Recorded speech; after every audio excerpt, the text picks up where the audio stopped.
ગીરના સવાયા સામજ કહેવાતા એવા દિનુ બોગા સોલંકી અત્યારે મેદાનમાં છે, રાજકોટ આવી ગયા છે અને ડીડી જાડેજાની આખી કુંડળી ઇતિહાસ શોધી રહ્યા છે. એમના દીકરાનો અહીંયા દીરા નામનો સ્ટુડિયો છે. આ તમે જોયો છે સ્ટુડિયો? એ ખરેખર સ્ટુડિયો જોવાની જરૂર છે. અને આ સ્ટુડિયોમાં શું ચાલે છે ને એની પણ આપ પત્રકાર મિત્રોને હું વિનંતી કરું છું કે આની તપાસ કરો. સરકારી નોકરી જોઈન કરી ત્યારથી ત્યારે એમની પાસે કેટલી સંપત્તિ હતી, કેટલી મિલકતો હતી, અને આજે એમની અને એમના પરિવારની નામે આ રાજકોટની અંદર કેટલી પ્રોપર્ટી છે. એ જ કલેક્ટર શ્રી દિગ્વિજયસિંહ જાડેજા અહીંયા રાજકોટ મુકામે ન્યારી ડેમના કિનારા ઉપર ખૂબ જ મોટું ફાર્મ ધરાવે છે. આવી રીતે દિનુ બોગા સોલંકી જે કામ 100 થી થઈ શકતું હતું એ કામ એ તલવાર લઈને કરવા માટે નીકળ્યા છે. મતલબ અંદર કાંઈક મોટું ચાલી રહ્યું છે. ગાંડીગીર થી લઈને સોમનાથ દાદાના શરણ સુધી એમ કહેવાય કે સિંહની બોર્ડમાં હાથ નાખવો ને એટલે તાકાત જોઈએ. એમાંય પાછું આ હવાયો હાવજ એટલે કે દિનુ બોગા સોલંકી. દિનુ બોગા સોલંકી ની બોર્ડમાં હાથ નાખવાનું હવે જાણે કે ગીર જો સોમનાથ ના જિલ્લા કલેક્ટર ડીડી જાડેજાને મોંઘું પડે એવો તાસીરો અત્યારે હાલમાં ખડો થયો છે.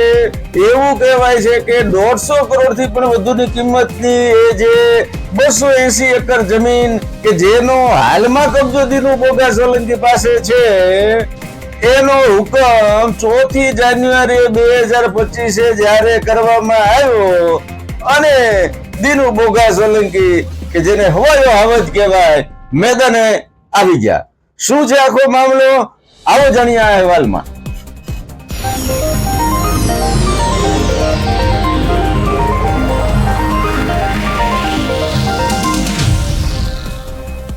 નમસ્કાર, ઇવનિંગ પોસ્ટના ડિજિટલ પેજ ઉપર હું છું આપની સાથે ફરી એકવાર કુમાર. મિત્રો, ગીરની એ ગાંડી ગીર કહેવાય કે જેનો આખો પોટ કોડીનાર પંથક સુધી કે જેમાં એક ચક્રી શાસન વર્ષોથી દિનુ બોગા સોલંકી ભોગવી રહ્યા છે. અનેક વખત આ દિનુ બોગા સોલંકી વિવાદમાં સપડાઈ ચૂક્યા છે, જેલવાસ પણ ભોગવી ચૂક્યા છે એવું પણ કહેવાય છે.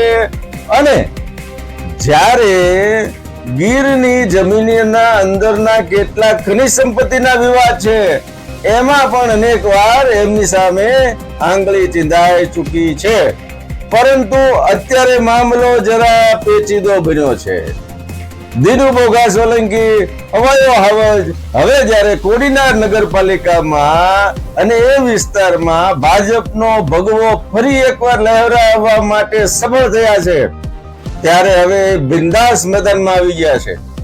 આવી રીતે દિનુ બોગા સોલંકી જે કામ 100 થી થઈ શકતું હતું એ કામ એ તલવાર લઈને કરવા માટે નીકળ્યા છે. મતલબ અંદર કાંઈક મોટું ચાલી રહ્યું છે.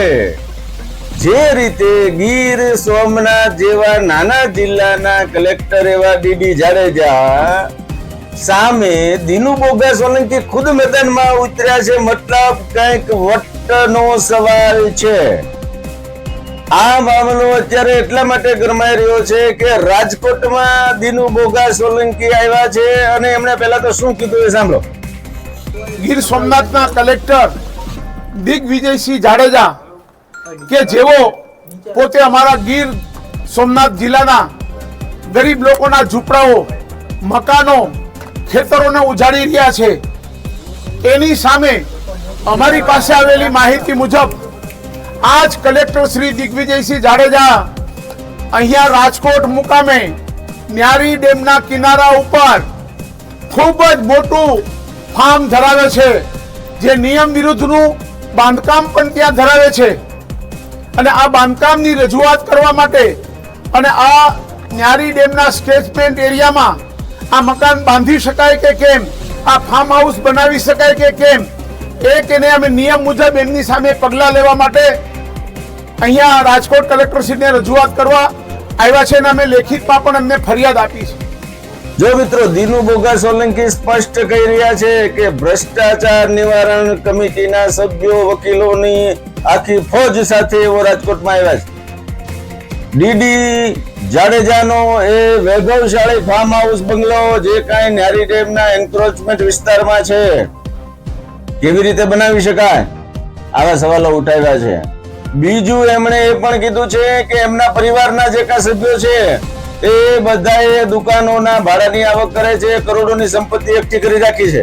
ડીડી જાડેજા જ્યારે નોકરીમાં જોઈન થયા ત્યારે એમની ફાઇનાન્શિયલ હાલત કેવી હતી, જરાક મુદ્દો એમણે પિનઅપ તો કર્યો છે કે ભાઈ ડીડી જાડેજા નોકરીમાં જોડાણા ત્યારે એમની આર્થિક હાલત કેવી હતી ને અત્યારે કેવી છે. જે ગુજરાતના મોટાભાગના અધિકારીઓ સામે અત્યારે તપાસ માટે લોકો માંગ કરી રહ્યા છે કે રાજા જેવી વૈભવશાળી જિંદગીઓ આ બધા જીવી રહ્યા છે, ક્યાંથી પૈસા આવ્યા, તો એ પણ એક તપાસનો મુદ્દો છે. બીજું એમણે શું કીધું એ પણ સાંભળો. દિગ્વિજયસિંહ જાડેજા સાહેબ આ રાજકોટના નિવાસી છે. આ રાજકોટમાં એ જ્યારે સરકારી નોકરી જોઈન કરી ત્યારે એમની પાસે કેટલી સંપત્તિ હતી, કેટલી મિલકતો હતી, અને આજે એમની અને એમના પરિવારની નામે આ રાજકોટની અંદર કેટલી પ્રોપર્ટી છે, એના માટેની અમારી ગીર સોમનાથ જિલ્લાની ભ્રષ્ટાચાર નાબૂદી સમિતિના બધા સભ્યો મેં અમારી સાથેના અમારા 5 વકીલ ભાઈઓ અને બીજા અમે દર્શક મિત્રો અહીંયા રાજકોટમાં આવ્યા છીએ. આજે અમે અહીંયા રજિસ્ટ્રાર શ્રી સ્ટેમ્પને અમે વિનંતી કરવાના છીએ કે દિગ્વિજયસિંહ જાડેજાના પરિવારની નામે ચાલતી આ રાજકોટની અંદર કેટલી મિલકતો છે, એ મિલકતોમાં પણ મારે ધ્યાનમાં ઘણું બધું આવ્યું છે. અહીંયા એમની આ સબવેની ફ્રેન્ચાઇઝી સ્વામિનારાયણ મંદિરની સામે બી છે, ત્યાં આજુબાજુમાં દુકાનો પણ ખૂબ ભાડે આપી છે કે જેની કિંમતો કરોડો રૂપિયામાં થાય છે. એના સિવાય એમની કીડી સ્કૂલ છે, એમના દીકરાનો અહીંયા દીરા નામનો સ્ટુડિયો છે. આ તમે જોયો છે સ્ટુડિયો? એ ખરેખર સ્ટુડિયો જોવાની જરૂર છે. અને આ સ્ટુડિયોમાં શું ચાલે છે ને એની પણ આપ પત્રકાર મિત્રોને હું વિનંતી કરું છું કે આની તપાસ કરો. અને અમે લોકો આજ કલેક્ટર શ્રીની સામે જ્યાં સુધી પગલાં નહીં લેવામાં આવે ત્યાં સુધી અમે સતત રજૂઆત કરતા રહીશું અને લોકોને જાગૃત કરતા રહીશું. એમાં આપ બધા મીડિયાના ભાઈઓ, આપ બધાને મારી વિનંતી કે એમાં અમે જો સાચા હોઈએ અને અમે અમારી સાઈડે બરાબર હોઈએ તો આપ અમને સાથ અને સહકાર આપજો એવી વિનંતી. તો મિત્રો ડીડી જાડેજાનો કુટુંબી કે કોઈ સંબંધીનો એક સ્ટુડિયો છે, એને 2 વખત રિપીટ કર્યું છે. તમે જોયો છે પત્રકાર મિત્રો? તમે એ સ્ટુડિયોમાં શું શું ચાલે છે તમે જોયો મિત્રો? આવું એને બહાર દઈને કીધું છે, મતલબ કાંઈક એમની પાસે માહિતી આવી છે. દીનુ બોગા સોલંકી ખુદ મેદાનમાં ઉતરીને કોડીનાર સોમનાથથી લઈને રાજકોટમાં ધામા નાખ્યા છે. મતલબ એમણે અહીંયા પોતાના સ્ત્રોત ઉભા કરી દીધા છે. ડીડી જાડેજાએ જે રીતે સિંહની બોથમાં હાથ નાખ્યો એટલે જે રીતની એને ઓપન ચેલેન્જ દીનુ બોગા સોલંકી આપી છે એ ધારે તો ત્યાં બેઠા બેઠા જ આવું બધા જે છે એ પ્રકરણો હેન્ડલ કરી શકવા સક્ષમ છે. પરંતુ એ ખુદ કેમ આવ્યા છે એ હજી સમજાય એવી વાત નથી. મતલબ દાળમાં કંઈક મોટું કાળું છે. અને દીનુ બોગા સોલંકી જ્યારે ચેલેન્જ કરે ત્યારે આખા સૌરાષ્ટ્રભરના એના સમર્થકો અને જે એક રીતે આમ તો દીનુ બોગા સોલંકીને બાહુબલી નેતા કહેવાય છે, દબંગ નેતા કહેવાય છે, તાકાતવર માણસ, અને જે રીતે એને ભરી સભામાં કલેક્ટરને ઉકારા તુકારા કરી લીધા કે જે કાંઈ એની સામે એમને ચેલેન્જો ફેંકી, મતલબ લડી લેવાના મૂડમાં છે. ડીડી જાડેજાએ જે રીતે ગરીબોના ઝૂંપડા તોડ્યા, ઘર તોડ્યા, જે કાંઈ સાફ સફાઈ કરાવી, આ કર્યું તે કર્યું, એ વખતે પણ એવું લાગતું હતું કે ડીડી જાડેજા કંઈક કોકનો હાથું બની રહ્યા છે. ભાઈ સરકાર જે છે એ હંમેશા પોતાના પક્ષના આગેવાનો કાર્યકરો માટે ફેવર કરતી હોય. કલેક્ટરના હાથે આ બધી વસ્તુ રમકડું બનાવી નાખ્યું નથી ને. આવા પણ અત્યારે સવાલો ઉઠ્યા છે.